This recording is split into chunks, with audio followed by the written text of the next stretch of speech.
नमस्कार, स्वागत है आपका एनबी न्यूज पर। आपके साथ मैं हूं प्रगति और आप देख रहे हैं अपनों उत्तराखंड। बुलेटिन की शुरुआत करते हैं। मुख्यमंत्री पुष्कर सिंह धामी ने विश्व पर्यावरण दिवस के अवसर पर प्रदेशवासियों को शुभकामनाएं दी। इस खास मौके पर उन्होंने मुख्यमंत्री आवास में एक पेड़ मां के नाम अभियान के तहत पौधारोपण भी किया। इस अभियान में मुख्यमंत्री ने सीता अशोक का पौधा लगाकर मातृ सम्मान और पर्यावरण संरक्षण का सख्त संदेश दिया। उन्होंने प्रदेश की जनता से भी अपील की है कि वे इस पावन कार्य में बढ़ चढ़कर हिस्सा ले और अपनी माताओं के प्रति श्रद्धा व्यक्त करते हुए प्रकृति की सेवा करें। इस अभियान का उद्देश्य हर व्यक्ति को अपनी मां के नाम एक पेड़ लगाने के लिए प्रेरित करना है। इस अवसर पर वन एवं पर्यावरण मंत्री सुबोध उनियाल और मुख्य सचिव आनंद वर्धन भी मौजूद रहे।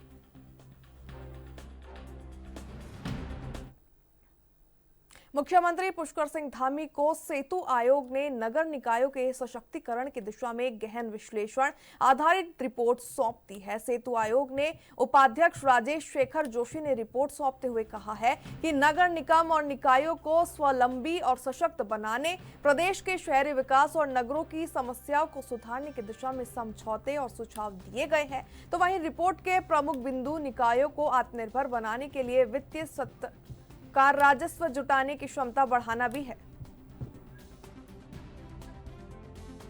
खबरों की रफ्तार में आगे बढ़ते हैं, जहां मुख्यमंत्री पुष्कर सिंह धामी की उपस्थिति में सचिवालय में बुधवार को उत्तराखंड के विकास को गति देने वाले 3 अहम समझौते किए गए। पहला समझौता उत्तराखंड सरकार, सेतु आयोग और टाटा ट्रस्ट के बीच सामाजिक विकास के विभिन्न क्षेत्रों में सहयोग के लिए बना। तो वहीं दूसरा त्रिपक्षीय समझौता सेतु आयोग, उच्च शिक्षा विभाग, तकनीकी शिक्षा विभाग और नेस्कॉम के बीच हुआ है, जिसका उद्देश्य राज्य को तकनीकी शिक्षा और डिजिटल स्किलिंग में अग्रणी बनाना है। वहीं तीसरे समझौते की बात करें तो तीसरा समझौता वाधवानी फाउंडेशन के साथ हुआ, जिसके तहत छात्रों के रोजगार परक व्यक्तिगत विकास और एआई आधारित आधुनिक कोर्स शुरू किए जाएंगे। मुख्यमंत्री धामी ने इन समझौतों को राज्य के युवाओं और समाज के अंतिम व्यक्ति के लिए लाभकारी बताया है। साथ ही उन्होंने कहा कि उत्तराखंड को हर क्षेत्र में देश का अग्रणी राज्य बनाने का संकल्प राज्य सरकार ने लिया है।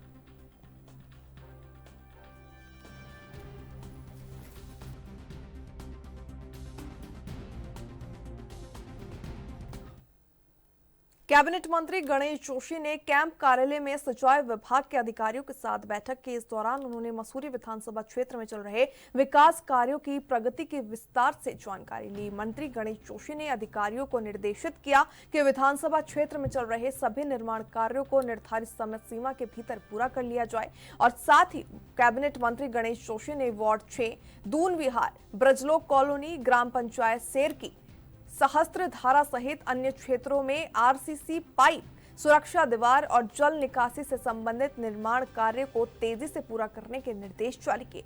कैबिनेट मंत्री गणेश जोशी ने इसको लेकर कहा है कि शासन स्तर पर लंबित प्रस्तावों को भी जल्द स्वीकृति दिलाई जाए, जिससे कि निर्माण कार्य समयबद्ध ढंग से पूरा हो सके।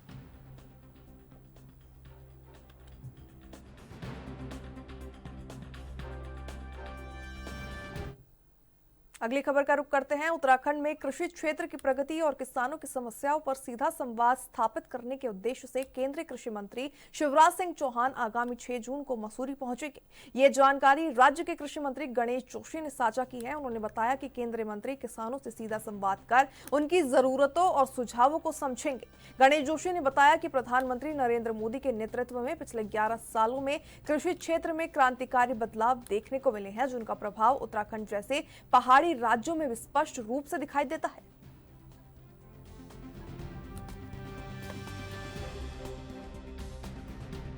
नहीं, 6 तारीख को तो माननीय केंद्रीय कृषि मंत्री जी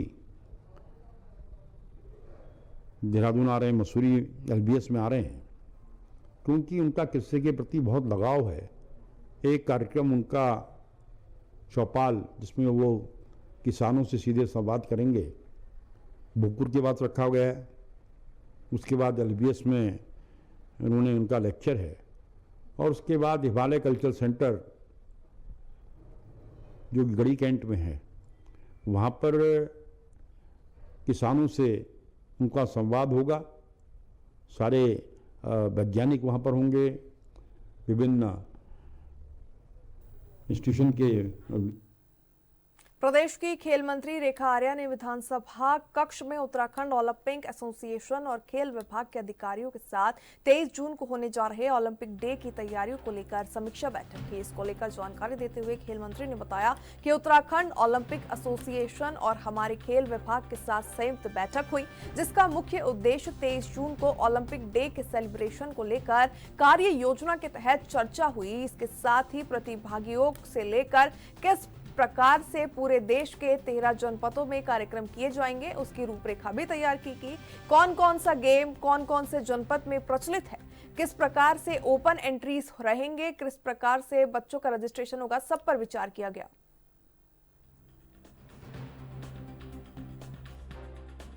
देखिए, आज उत्तराखंड ओलंपिक एसोसिएशन और हमारे खेल विभाग के संग में एक संयुक्त बैठक की गई है और बैठक का मुख्य उद्देश्य जो है वो 23 जून को जो हमारा ओलंपिक डे होता है उसके सेलिब्रेशन को लेकर एक तैयारी बैठक की गई है।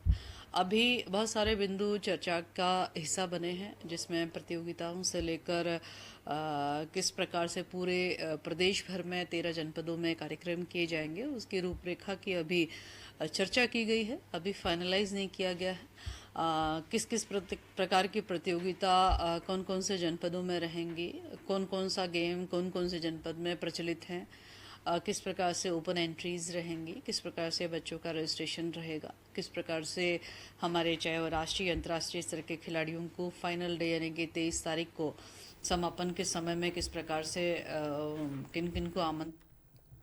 मुख्यमंत्री पुष्कर सिंह धामी के निर्देश और जिला अधिकारी सविन बंसल के आदेश पर ऋषिकेश के वाल्मीकि नगर में जागरूकता शिविर का आयोजन किया गया है। शिविर का उद्देश्य राज्य सरकार की विभिन्न योजनाओं को आमजन तक पहुंचाना और पात्र व्यक्तियों को इन योजनाओं का लाभ दिलाना था। कार्यक्रम में पूर्व कैबिनेट मंत्री प्रेमचंद अग्रवाल और मेयर शंभू पासवान भी पहुंचे। उन्होंने शिविर में मौजूद विभागीय अधिकारियों से बातचीत करते हुए निर्देश दिए कि योजनाओं का लाभ वास्तविक जरूरतमंदों तक सुनिश्चित रूप से पहुंचे।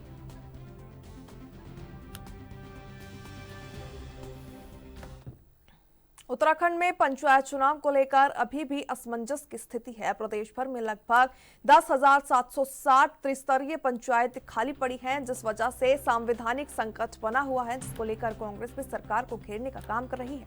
ऐसे में पूर्व मुख्यमंत्री और कांग्रेस के वरिष्ठ नेता हरीश रावत ने बीजेपी सरकार पर सवाल खड़े किए। हरीश रावत ने कहा कि सरकार ने पहले भी गलत कदम उठाए हैं, निकायों में प्रशासकों को थोपा गया और चुनाव परिणामों का अपहरण किया गया, लेकिन तब सरकार इसलिए बच गई थी क्योंकि संविधान में उसको लेकर कोई सिंगल प्रावधान नहीं था। उन्होंने कहा कि आज अनावश्यक ऐसी स्थिति खड़ी हो गई है जिससे पंचायती राज का प्रत्येक सेवक चिंतित है।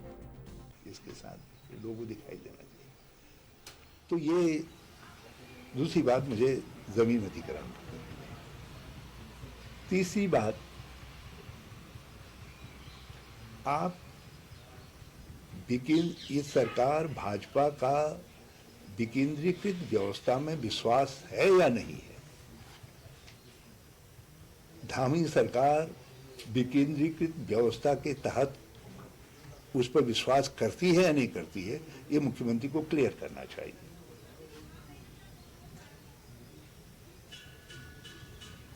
आपने पहले एक गलत कदम उठाया नगर पालिकाओं के चुनाव के वक्त में।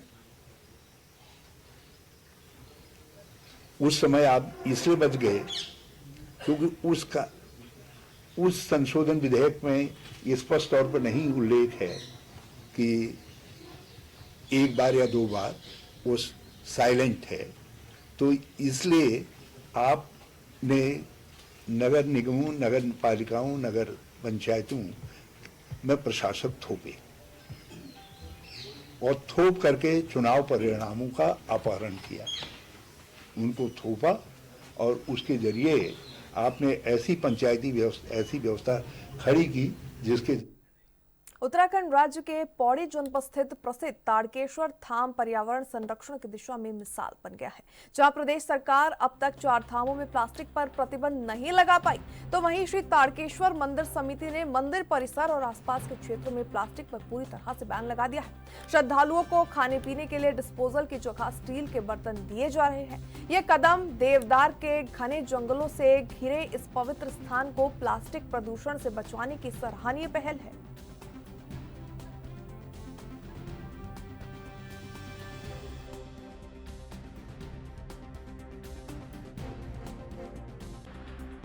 ये पहला स्थान मिला है मुझे जहां पर प्लास्टिक का उपयोग बिल्कुल वर्जित है और पॉलीथीन मुक्त जो ये क्षेत्र है, ये पहला स्थान देखा मैंने। इसके लिए बधाई के पात्र हैं जिन्होंने कि आने वाले भविष्य को मानते हुए और वर्तमान में जो प्लास्टिक से जो क्षति हो रही है, जो प्लास्टिक से पूरे समाज को एक गलत वातावरण मिल रहा है पॉल्यूशन प्रदूषण का, तो उसको इन्होंने बहुत कंट्रोल किया है और ये इसको लोगों को यहाँ पर आना चाहिए कि प्लास्टिक मुक्त जो है, पॉलीथीन मुक्त। चलिए अपना उत्तराखंड में फिलहाल वक्त एक छोटे से ब्रेक का, जल्द वापस लौटते हैं।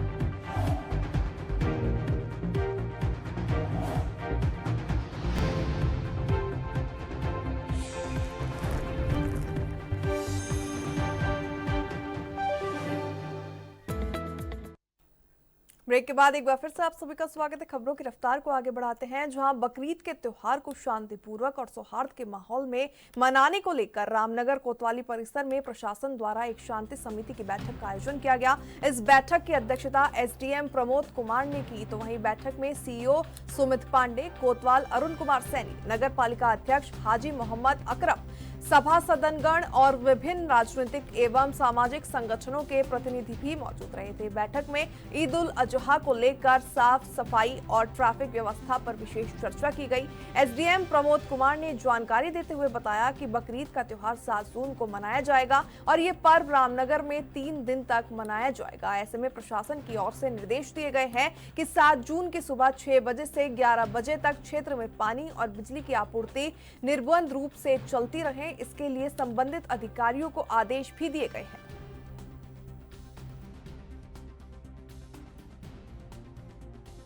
इसका त्यौहार 7 तारीख को मनाया जाएगा। उसमें हम लोग 6 से 11 बजे तक लाइट और पानी की व्यवस्था हम लोग पूरी रखेंगे। और साथ ही मेरे द्वारा सभी से अनुरोध ये भी किया गया है कि कुर्बानी जो भी हो अब एक पर्दे में रखें और सही तरीके से रखेंगे। नालियों में किसी भी तरह से खून वगैरह ना बहाएं और इसके अलावा किसी प्रकार का कोई वीडियो वायरल नहीं होना चाहिए। इस प्रकार से कुर्बानी का कोई वीडियो वायरल ना हो सोशल मीडिया पे। और ट्रिपल राइडिंग से सब लोग बचें और वैधानिक कुर्बानी करें, कोई ऐसी कुर्बानी ना करें जिससे लेकर के अशांति का माहौल पैदा हो। उत्तराखंड के चर्चित अंकिता भंडारी हत्याकांड के तीनों आरोपियों को आजीवन कारावास की सजा का उत्तराखंड क्रांति दल ने भले ही स्वागत किया हो, लेकिन यूकेडी ने हत्याकांड के कथित वीआईपी और स्वतंत्रता रिजॉर्ट तोड़ने वालों के खिलाफ कार्रवाई न होने पर नाराजगी जाहिर की है। यूकेडी के वरिष्ठ नेता महेंद्र सिंह रावत ने मीडिया को दिए अपने बयान में कहा है कि अंकिता की हत्या जिस वीआईपी की वजह से हुई और हत्याकांड के सबूत मिटाने के लिए रिजॉर्ट तोड़ने वालों के खिलाफ कार्रवाई नहीं होने के कारण ये लड़ाई अब सुप्रीम कोर्ट तक लड़ी जाएगी।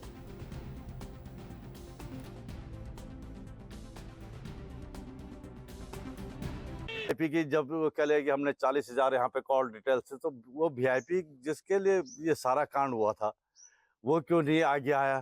तो अभी पुलिस इन्वेस्टिगेशन में कहीं ना कहीं पे सरकार का इस पर भी दबाव रहा कि कुछ लोगों को इसमें बचाया गया। और अभी इस केस को सुप्रीम कोर्ट में जाएंगे तो उसमें हमारे जैसे कल आशुतोष भाई ने कहा कि उसमें इन चीज़ों को भी लेके आएंगे, पक्ष लेके आएंगे कि जब ये तीनों पे 201 लग सकती है वो सबूत नष्ट करने के, तो उन पे भी जिन्होंने राज्य सफाई कर्मचारी आयोग के उपाध्यक्ष और राज्य मंत्री भगवत प्रसाद मकवाना का ऋषिकेश पहुंचने पर पर्यावरण मित्रों ने भव्य स्वागत और सम्मान किया। मौके पर राज्य मंत्री ने सफाई कर्मचारियों की समस्या को सुना और उनका समाधान प्राथमिकता से करने का आश्वासन दिया। ऋषिकेश नगर निगम के सभागार में पहुंचे राज्य मंत्री भगवत प्रसाद मकवाना के आगे सफाई कर्मचारियों ने अपने नियमितीकरण करने और मानकों के अनुसार सफाई कर्मचारियों की भर्ती करने का भी मुद्दा उठाया। इस संबंध में उत्तरांचल पूर्वांचल स्वच्छकार कर्मचारी संघ के अध्यक्ष नरेश खैरवाल ने एक ज्ञापन भी राज्य मंत्री को दिया और जल्द से जल्द समस्याओं के समाधान करने की मांग उठाई।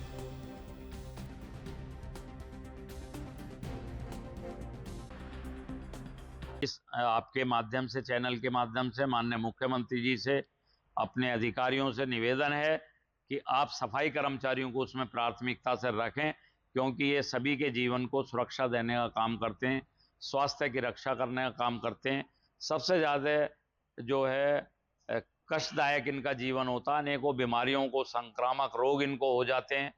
तो उस दिशा में सरकार मानवीय दृष्टिकोण रखते हुए निकाय के कर्मचारियों को उसमें अवश्य सम्मिलित करे। जो मोहल्ला स्वच्छता समिति आउटसोर्स कर्मचारी हैं, हमारे नाला गैंग, रात्रिकालीन, अलग अलग नामों से जो कर्मचारी रखे हुए हैं, उनको भी नियमितीकरण किया जाए, उनके पद बहाल किए जाएं।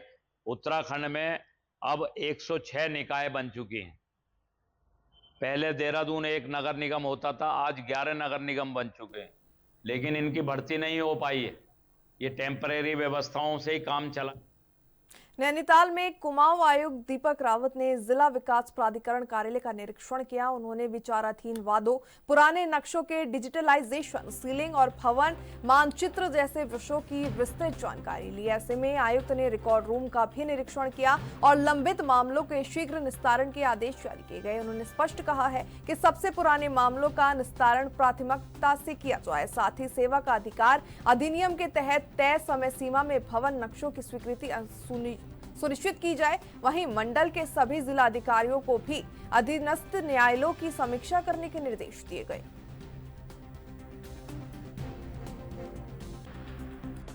होगी या जिस तरीके से फाइल पेंडिंग थी, फाइल जो पुरानी है, मान लीजिए कोई 2000 से चल रही, 99 से चल रही है, लेकिन उसमें कोई अवैध निर्माण था, कोई कमर्शियल चीज बनी थी, कोई रेजिडेंशियल बनी थी, तो उसको अपने लॉजिकल कंक्लूजन तक तो पहुंचना ही है। वो या तो वो निरस्त हो जाएगा, सपोज ये होता है कि नहीं ठीक हो गया, या वो कंपाउंड हो जाएगा, और या फिर वो ध्वस्त होगा। इन तीनों में से कोई ना कोई एक चीज़ तो होनी चाहिए। अगर वो लंबित है किसी प्रकार से, तो आई थिंक ये ठीक व्यवस्था नहीं है और इसको ठीक। हरिद्वार जमीन घोटाले को लेकर उत्तराखंड की सियासत अब गर्मा गई है। कांग्रेस के वरिष्ठ नेता और पूर्व मुख्यमंत्री हरीश रावत ने इस घोटाले को अत्यधिक गंभीर बताते हुए सीबीआई जांच की मांग उठाई है। उन्होंने कहा कि ये कोई साधारण मामला नहीं बल्कि बड़ा भ्रष्टाचार है। हरीश रावत ने आरोप लगाया कि इस तरह के घोटाले एक टूक अधिकारियों को बस बात नहीं है, इसके पीछे राजनीतिक संरक्षण या सम्मिलितता जरूर है। उन्होंने कहा कि जांच या तो जज की निगरानी में की जाए या एसआईटी या फिर सीबीआई को जांच की कार्रवाई में आगे आना होगा, लेकिन पूरी प्रक्रिया कोर्ट की देखरेख में ही होनी चाहिए।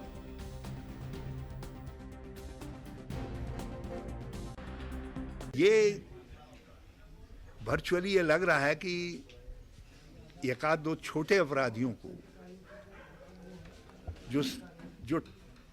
जो सफेद पोश संरक्षित अपराधी थे, उनको बलि चढ़ा करके सरकार सफेद पोश को बचाने की कोशिश कर रही है। क्योंकि मेरा स्पष्ट मानना है इतना बड़ा अपराध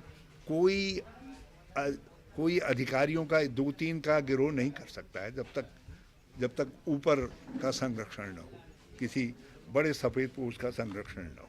अब वो सफ़ेद है, कैसा है, किस रंग का है, मैं नहीं जानता, लेकिन स्पष्ट तौर पर संरक्षण है। और इस तरीके के ज़मीन के और भी घोटाले हैं हरिद्वार के अंदर जो सामने आ रहे हैं, और राज्य के अंदर कई जगह भूमि घोटालों की बात है। इसीलिए हमने मांग की है कि आप इस मामले को, प्रकरण को सीबीआई को सौंपिए और सीबीआई जो है हाई कोर्ट मॉनिटर्ड जांच करे या जुडिशरी मॉनिटर्ड जांच करे। मुख्यमंत्री पुष्कर सिंह धामी के दिशा निर्देश अनुसार प्रदेश में टीबी मुक्त जिलों को पुरस्कृत किया जाएगा। सभी जिलाधिकारियों को जनहित से जुड़े 5 श्रेष्ठ पद्धतियों और नवाचारों पर काम करने के लिए कहा गया है। सबसे पहले 3 जिलों को टीबी मुक्त घोषित कर सम्मानित किया जाएगा। इस पहल से जुड़ी जानकारी देते हुए भाजपा प्रदेश प्रवक्ता कमलेश रमन ने बताया है कि प्रधानमंत्री के संकल्प के तहत टीबी को समाप्त करने के लिए हर राज्य में अभियान चलाए जा रहे हैं। स्वास्थ्य विभाग भी विशेष रूप से 50 से 60 वर्ष के लोगों की जांच के लिए कैंप आयोजित कर रहा है। तो वहीं बीजेपी सरकार का लक्ष्य है कि पूरा प्रदेश टीबी मुक्त बने और इसी दिशा में तेजी के साथ काम भी किया जा रहा है।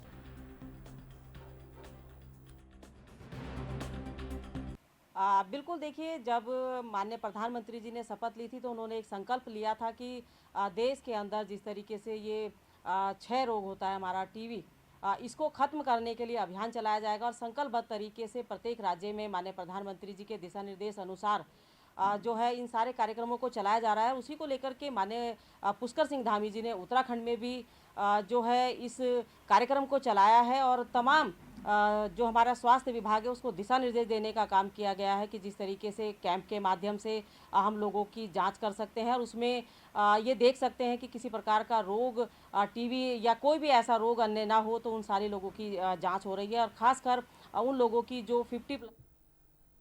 चलिए फिलहाल के लिए इस बुलेटिन में मेरे साथ इतना ही। मुझे दीजिए इजाजत और देखते रहिए एनबी न्यूज। नमस्कार।